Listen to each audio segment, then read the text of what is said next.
I want to go over how to find intercepts on these trig equations. So now when we first did this, we didn't really have the skills to solve the equations, so I couldn't ask you for intercepts. But I can now that we know how to solve these. So I'm going to first just graph this normally, like I would, kind of get my practice in. So if this was just cosine, the fourth of cosine, it would go from here to here, and here's pi over 2, pi, 3 pi over 2, 2 pi. And this would look like this.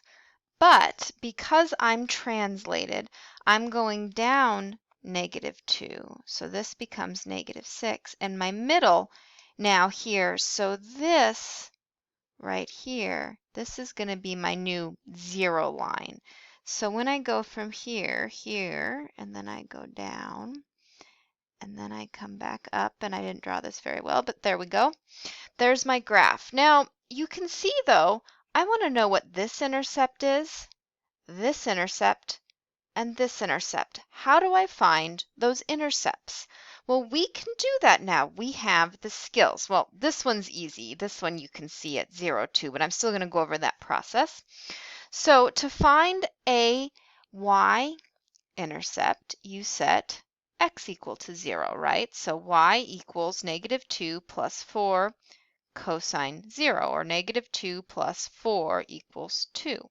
So then that's my y-intercept. Now to find my x-intercepts, I'm going to do the same thing, only I'm going to set it equal to 0 this way. And then I'm going to solve. So I get 2 equals 4 cosine x, 1/2 equals cosine x. Then either get out your unit circle or you have a memorize. No, that's pi over 3.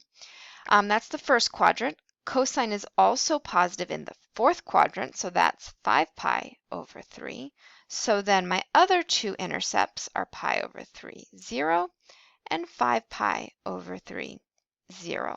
So when I look at these, this here is going to be pi over 3, 0. This is 5 pi over 3, 0. So this is another thing I can ask of you, another skill you should know. We're taking what we know from algebra and finding intercepts, and we're applying it to our trig equations.